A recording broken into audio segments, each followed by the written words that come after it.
വെള്ളിയാഴ്ച ദിവസം, ഹജ്ജിന്റെ മാസം, ഒന്നാമത്തെ വെള്ളിയാഴ്ച. ഇന്നത്തെ ഖുതുബയിൽ ഒരുപാട് കാര്യങ്ങൾ പറഞ്ഞു. ഉദഹിയത്തിനെ കുറിച്ച് മാത്രമല്ല പറഞ്ഞത്. ഇന്നത്തെ ഖുതുബയിൽ പറഞ്ഞു, ഈ 10 ദിവസം നിങ്ങൾ ശ്രദ്ധിക്കണേ. നന്മ ചെയ്താൽ ഒരുപാട് ഇരട്ടി പ്രതിഫലം കിട്ടുന്ന ദിവസങ്ങളാണ് ഈ 10 ദിവസം. തിന്മ ചെയ്യാതെ നിങ്ങൾ സൂക്ഷിക്കണേ. ഖലീലുല്ലാഹി ഇബ്രാഹിം നബി അലൈഹിസ്സലാത്തു വസ്സലാം തന്റെ പൊന്നോമന മകനെ അറുക്കാൻ കൊണ്ടുപോയ, സ്വപ്നം കണ്ട അറുക്കാൻ കൊണ്ടുപോയ ചരിത്രം വരെ ഇന്നത്തെ ഖുതുബയിൽ പ്രതിപാദിച്ചു. ഞാൻ അതിലേക്ക് കടക്കുന്നില്ല. എന്താ നിങ്ങൾ മനസ്സിലാക്കിയത്? ഇതൊരു ഹജ്ജ് മാസം എന്ന് പറഞ്ഞാൽ പ്രത്യേകം എല്ലാവരും ശ്രദ്ധിക്കുക. അല്ലാഹു സുബ്ഹാനഹു വ തആല ഈ 10 ദിവസത്തിന് 10 ദിവസങ്ങൾ വെച്ച് നോക്കുമ്പോൾ ഒരുപാട് മഹത്വങ്ങൾ നൽകിയിട്ടുണ്ട്. കിതാബുകളിൽ കാണാം മുഅ്മിനീങ്ങളെ എന്തുകൊണ്ട് വൽ ഫജ്രി വലയാലിൻ അശ്ർ, വൽ ഫജ്ർ പ്രഭാതം തന്നെയാണ് സത്യം, വലയാലിൻ അശ്ർ 10 രാത്രികൾ, ആ 10 രാത്രികൾ തന്നെയാണ് സത്യം എന്നതിൽ ഭൂരിഭാഗം മുഫസ്സിരീങ്ങളും ദിൽഹിജ്ജ മാസത്തിലെ, ഈ മാസത്തിലെ 10 ദിവസം തന്നെയാണ് സത്യം എന്ന് പറഞ്ഞുകൊണ്ട് ഒരു സൂറത്ത് തുടങ്ങുന്നുണ്ട്. അപ്പൊ ഈ 10 ദിവസം, അതുകൊണ്ടാണ് പറഞ്ഞത് ഉദ്ഹിയ്യത്തിൽ നമ്മൾ പങ്കെടുക്കണം. ഉദ്ഹിയ്യത്തിന് മൃഗത്തെ കണ്ട അല്ലാഹു അക്ബർ തക്ബീർ ചൊല്ലണം.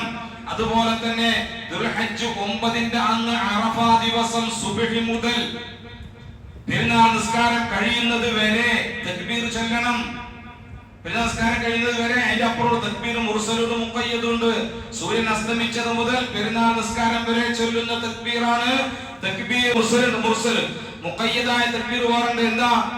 ദുൽഹജ്ജ് മാസം 9ന്റെ അന്ന് സുബ്ഹി മുതൽ അയ്യാമുത്ത് തശ്രീഖിന്റെ അവസാനം വരെ, ദുൽഹജ്ജ് 9, 10, 11, 12, 13, ഈ 13-ന് അസർ കഴിഞ്ഞ് മഗ്രിബ് ബാങ്ക് കൊടുക്കുന്നത് വരെ എല്ലാ നിസ്കാരങ്ങൾക്ക് ശേഷം, മയ്യത്ത് നിസ്കാരം ആയിക്കോട്ടെ, സുന്നത്ത് നിസ്കാരം ആയിക്കോട്ടെ, ഏത് നിസ്കാരം ആയിക്കോട്ടെ, ഫർദ് നിസ്കാരം, എല്ലാ നിസ്കാരങ്ങൾക്ക് ശേഷവും തക്ബീർ ചൊല്ലണം.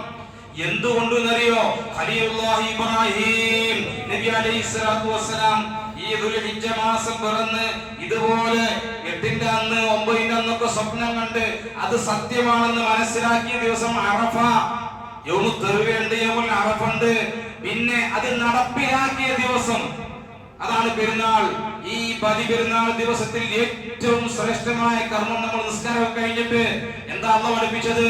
ഇന്നാ അഅതൈനാകൽ കൗസർ ഫസല്ലി ലിറബ്ബിക വൻഹർ ഇന്ന ശാനിഅക ഹുവൽ അബ്തർ. ഇന്നാ അഅതൈനാകൽ കൗസർ, നബിയെ തങ്ങൾക്ക് നാം കൗസർ നൽകിയിരിക്കുന്നു. ഹൗദുൽ കൗസർ എന്ന് മാത്രമല്ല, ഇതിന്റെ അർത്ഥം മുഫസ്സിരീങ്ങൾ പഠിപ്പിക്കുന്നത് ധാരാളം നന്മകൾ, ഒരുപാട് നന്മകൾ നൽകിയിട്ടുണ്ട്. എന്നിട്ട് അല്ലാഹു പറയാണ് ഫസല്ലി ലിറബ്ബിക വൻഹർ, അതുകൊണ്ട് റബ്ബിന്റെ മുമ്പിൽ നിങ്ങൾ നിസ്കരിക്കണേ നബിയെ, വൻഹർ നിങ്ങൾ ബലി അറുക്കണേ. അല്ലാഹു അസ്സ വജൽ. ഇതുകൊണ്ടാണ് നമ്മൾ പെരുന്നാൾ നിസ്കരിച്ചുകൊണ്ട് നേരെ നമ്മൾ അറുക്കാൻ പോകുന്നത്. ഈ അറിവിന്റെ മഹത്വം 2 ആഴ്ച മുമ്പ് ഞാൻ പറഞ്ഞതാണ്. മരണപ്പെട്ടു കഴിഞ്ഞാൽ നിങ്ങളെ ഖബർ മുതൽ അങ്ങോട്ട് ആത്മാർത്ഥമായിട്ട് 2 ദിവസം മുമ്പ് നമ്മൾ കണ്ടല്ലോ, ആമിർ ഗദ്ദാഫി എന്ന് പറയുന്ന ഒരു മനുഷ്യൻ, ലിബിയക്കാരൻ, ഹജ്ജിന് പോയ ചരിത്രം നിങ്ങൾ ഇപ്പൊ സോഷ്യൽ മീഡിയയിൽ കറങ്ങ. എന്താ ഉണ്ടായതോ? വളരെ വ്യക്തമായിട്ട് മനസ്സിലാക്കണം. അല്ലാഹുവിലുള്ള അചഞ്ചലമായ വിശ്വാസം. എയർപോർട്ടിൽ വന്ന് അല്പം ഡിലേയായി പ്രശ്നങ്ങൾ, കാര്യങ്ങളൊക്കെ സോൾവ് ചെയ്യാൻ, അപ്പോഴേക്ക് പൈലറ്റ് എഞ്ചിൻ സ്റ്റാർട്ടാക്കി, വിമാനത്തിൽ കയറാൻ പറ്റാത്ത അവസ്ഥയുണ്ടായി. തുറന്നു കൊടുക്കാൻ വേണ്ടി പറഞ്ഞു ഈ മനുഷ്യൻ. പക്ഷെ തുറന്നു കൊടുക്കാൻ സമ്മതിച്ചില്ല, പൈലറ്റ് സമ്മതിച്ചില്ല. വിമാനം പറന്നുയർന്നു. ഈ സമയത്ത് എയർപോർട്ട് അധികൃതർ വന്നുകൊണ്ട് ഈ ആമിറിനോട് പറയാണ്, എന്താ പറയുന്നത്? ഇൻഷാ അല്ലാഹ് നമുക്ക് അടുത്ത കൊല്ലം ഹജ്ജിന് പോകാം. അല്ലാഹു നിങ്ങൾക്ക് ഈ കൊല്ലം ഹജ്ജ് വിധിച്ചിട്ടില്ല, നിങ്ങൾ തിരിച്ചു പോകുമെന്ന് പറയുമ്പോ ഇൻഷാ അല്ലാഹ് അനറു ഹജ്ജ്. മൂപ്പര് പറയണേ അനറു ഹജ്ജ് ഇൻഷാ അല്ലാഹ് അനറു അന മഅലൂം ഇൻഷാ അല്ലാഹ് അനജി മക്ക, മക്കയിൽ എത്തുമെന്ന് മൂപ്പര് പറയാണ്. ഉറപ്പിച്ചു പറയാ, ഒരു തവക്കുല്. ആ തവക്കുലിലാണ് മൂപ്പര പറഞ്ഞത് ഞാൻ ഇൻഷാ അല്ലാഹ് മക്കയിൽ എത്തുന്നു. പക്ഷേ അത്ഭുതം എന്ന് പറയട്ടെ, വിമാനം പറന്നുയർന്ന് അല്പസമയം കഴിഞ്ഞപ്പോഴേക്ക് ചെറിയൊരു തകരാറ്. അതേ എയർപോർട്ടിലേക്ക് വിമാനം വന്നിറങ്ങിയപ്പോ ഈ പുറത്തുള്ള ആളുകൾക്ക് സന്തോഷമായി, ഈ ആമിർ ഗദ്ദാഫിക്കും സന്തോഷമായി. എന്താ സന്തോഷം? ഇനി എനിക്ക് പോകാമല്ലോ.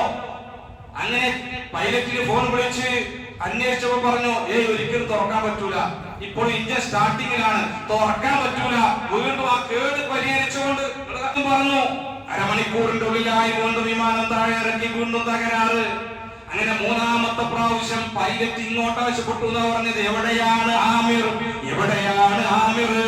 ആമിറില്ലാതെ ഇനി വിമാനം പറക്കൂല, ആമിറില്ലാതെ ഇനി ആ വിമാനം പറത്താൻ എനിക്ക് കഴിയൂല. എവിടെയാണ് ആ മനുഷ്യൻ? തേടി പിടിച്ചുകൊണ്ട് വീട്ടിലേക്ക് മടങ്ങാതെ, ആരെങ്കിലും അള്ളാഹിനെ വരമേൽപ്പിച്ചാൽ, തവക്കുലാക്കിയാൽ അവന് അല്ലാഹ് മതി. അല്ലാഹു സുബ്ഹാനഹു വ തആല അവൻ അറിയാത്ത രൂപത്തിലൂടെ അല്ലാഹു അവനിക്ക് റിസ്ക് കൊടുക്കുമെന്ന് വിശുദ്ധ ഖുർആനിൽ പഠിപ്പിക്കുകയാണ്. ലൗ അന്നകും തതവക്കലൂന അലല്ലാഹി ഹഖ തവക്കുലിഹി ലറസഖതും കമാ തുർസഖു ത്വയ്ർ തഗ്ദു ഹിമാസൻ വതറൂ ബിതാനാ.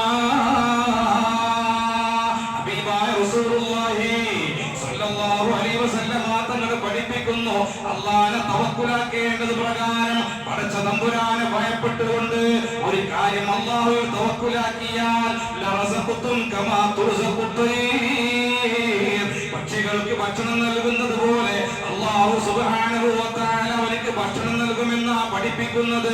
തഗ്ദു ഹിമാസാ വതറൂ ബിതാനാ,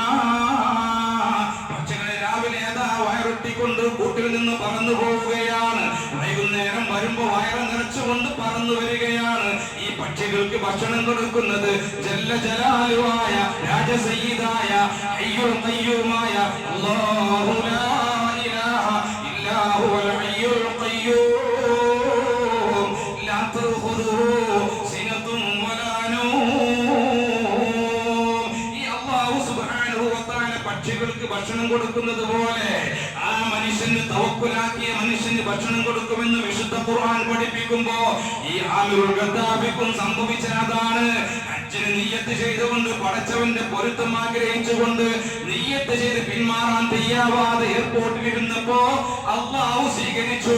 അദ്ദേഹത്തെ കയറ്റിയപ്പോ വിമാനത്തിന് തകരാറില്ല, അദ്ദേഹത്തെ കയറ്റിയപ്പോ ഒരു കുഴപ്പമില്ല, സുഖമായി ജിദ്ദ എയർപോർട്ടിൽ പോയി ഇറങ്ങുകയാണ്. എല്ലാവരും അദ്ദേഹത്തെ സ്വീകരിക്കുകയാണ്. ഞാനിത് പറഞ്ഞത് മുഅ്മിനീങ്ങളെ, നമ്മൾ വദിയത്തറുക്കുന്നതും നമ്മുടെ പ്രവർത്തനങ്ങളൊക്കെ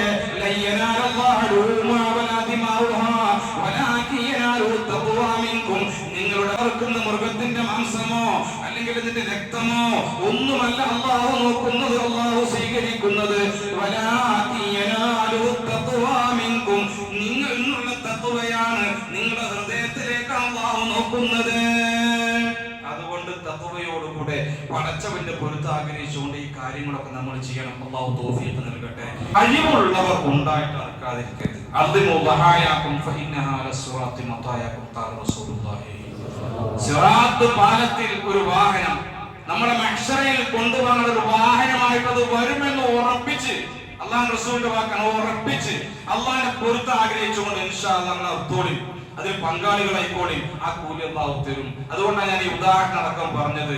അല്ലാഹു സുബ്ഹാനഹു വ തആല നമ്മുടെ കർമ്മങ്ങളൊക്കെ സ്വീകരിക്കുമാറാവട്ടെ. അടുത്ത വെള്ളിയാഴ്ച അറഫ നോമ്പാണ്. ഇനി പല ആൾക്കും സംശയം ഉണ്ടാവും, അറഫ വ്യാഴാഴ്ചന്റെ ഉസ്താദെ അങ്ങനെ വരലുണ്ട് ആൾക്കാർ.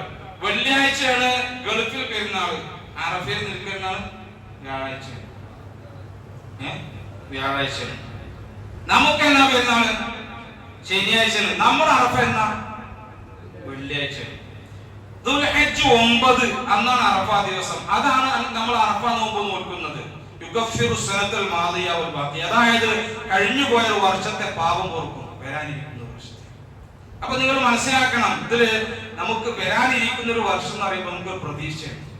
അറഫ നോമ്പ് പാഴാക്കരുത്. ഇനി ഞാൻ ഒരു കാര്യം കൂടി പറയാം. അറഫയിൽ നിൽക്കുന്ന ദിവസം വ്യാഴാഴ്ചയാണ്, അന്നും സുന്നത്തിന്റെ നോമ്പ്. അതുകൊണ്ട് വ്യാഴ നോമ്പുകൾക്ക് ഇൻഷാ അല്ലാഹ് വെള്ളിയാഴ്ച നോമ്പ് നോക്കുക. അന്നും എന്തിന്റെ ഈ മുഹറം 1 മുതൽ 9 ദിവസം നോമ്പുകൾക്ക് സുന്നത്തുണ്ട്. 10 നോമ്പൊക്കെ പറ്റില്ല. 10 പെരുന്നാളാണ്. പെരുന്നാളെന്ന് നോമ്പുകൾക്ക് ഹറാമാണ്. അല്ലാത്ത 9 ദിവസം സുന്നത്തുണ്ട്. അതുകൊണ്ട് കഴിയുന്നവരൊക്കെ പിന്നെ 1 മുതൽ നോക്കുന്ന ആളുകൾ ഉണ്ടാവും, അല്ലാത്തവര് വ്യാഴവും വെള്ളി ഇൻഷാ അല്ലാഹ് നോമ്പ് നോൽക്കുക, അങ്ങനെയുള്ള കാര്യങ്ങൾ. പിന്നെ വല്ല സംശയമുണ്ട് ഞാനുമായി ബന്ധപ്പെട്ട് നിങ്ങൾ തീർക്കണം. ഒന്നും അറിയാതെ ചെയ്യരുത്. കാര്യങ്ങളൊക്കെ ചോദിച്ച് മനസ്സിലാക്കിയിട്ട് പ്രവർത്തിക്കുക. ഈ ദിവസങ്ങളിൽ പള്ളിയുമായി കൂടുതൽ ബന്ധപ്പെടുക. ഒന്നും കൂടി ഇബാദത്ത് വർദ്ധിപ്പിക്കുക. ഈ 10 ദിവസം നമ്മൾ ചെയ്യുന്നതിനേക്കാൾ ഒന്നുകൂടി ഇബാദത്ത് വർദ്ധിപ്പിക്കുക. ഇങ്ങനെ ദാനധർമ്മങ്ങൾ അധികരിപ്പിക്കുക. പിന്നെ കുടുംബ ബന്ധങ്ങൾ തെറ്റി നിൽക്കുന്ന അതൊക്കെ ശരിയാക്കുക. സുബ്ഹാനഹു വ തആല നമ്മുടെ എല്ലാ നല്ല മുറാദുകളും ഹാസിലാക്കി തരട്ടെ. റബ്ബേ, പെട്ടെന്നുള്ള മരണങ്ങളെ തൊട്ടും അപകടങ്ങളെ തൊട്ടും അപകട മരണങ്ങളെ തൊട്ടും അറ്റാക്കിനെ തൊട്ടും ഞങ്ങളെ എല്ലാവരെയും നീ കാത്തു രക്ഷിക്കണേ റബ്ബേ. ഞങ്ങളെ ഖൽബുകൾ നന്നാക്കി തരണേ റഹ്മാനെ. നിന്റെ ത്വാഅത്തിലായി പൊരുത്തത്തിലായി ജീവിക്കാൻ ആഫിയത്തോടുകൂടെയുള്ള ദീർഘായുസ് ഞങ്ങൾക്കും കുടുംബങ്ങൾക്കും നൽകണേ അല്ലാഹ്. ഞങ്ങളുടെ ജോലികളിൽ, കച്ചവടങ്ങളിൽ, കുടുംബങ്ങളിൽ, സമ്പത്തിൽ, സന്താനങ്ങളിലൊക്കെ നീ ഖൈറും ബറക്കത്തും നൽകണേ റഹ്മാനെ. പ്രവാസികളായ ഞങ്ങളുടെ സഹോദരങ്ങൾ, ഗൾഫ് നാടുകളിൽ ജോലി ചെയ്യുന്ന ഞങ്ങളുടെ പ്രവാസി സഹോദരങ്ങൾ, അല്ലാഹുവേ, അവർക്കൊക്കെ ആഫിയത്തോടുകൂടെയുള്ള ദീർഘായുസ് നൽകണേ അല്ലാഹ്. ജോലികളിൽ നീ ജോലികളിലും കച്ചവടങ്ങളിലും കുടുംബങ്ങളിലും സമ്പത്തിലും സന്താനങ്ങളിലൊക്കെ നീ ഖൈറും ബറക്കത്തും റാഹത്തും നൽകണേ റഹ്മാനെ. അല്ലാഹുവേ, ഞങ്ങളുടെ അമലുകളൊക്കെ നീ ഖബൂലാക്കണേ അല്ലാഹ്. ഈ പരിശുദ്ധമാക്കപ്പെട്ട ദുൽഹജ്ജ് മാസത്തിൽ സന്തോഷത്തോടെ റാഹത്തോടെ ചിലവഴിക്കാനും ഇബാദത്തുകൾ വർദ്ധിപ്പിക്കാനും അതുപോലെ നല്ല നിലയിൽ ഉളയ്യത്ത് കർമ്മം നടത്താനും ഞങ്ങൾക്ക് നീ തൗഫീഖ് നൽകണേ അല്ലാഹ്. ഞങ്ങളുടെ അമലുകളൊക്കെ നീ ഖബൂലാക്കണേ റഹ്മാനെ. ഞങ്ങളുടെ ആഖിബത്ത് നന്നാക്കി തരണേ റഹ്മാനെ. ആമീൻ ബിറഹ്മതിക യാ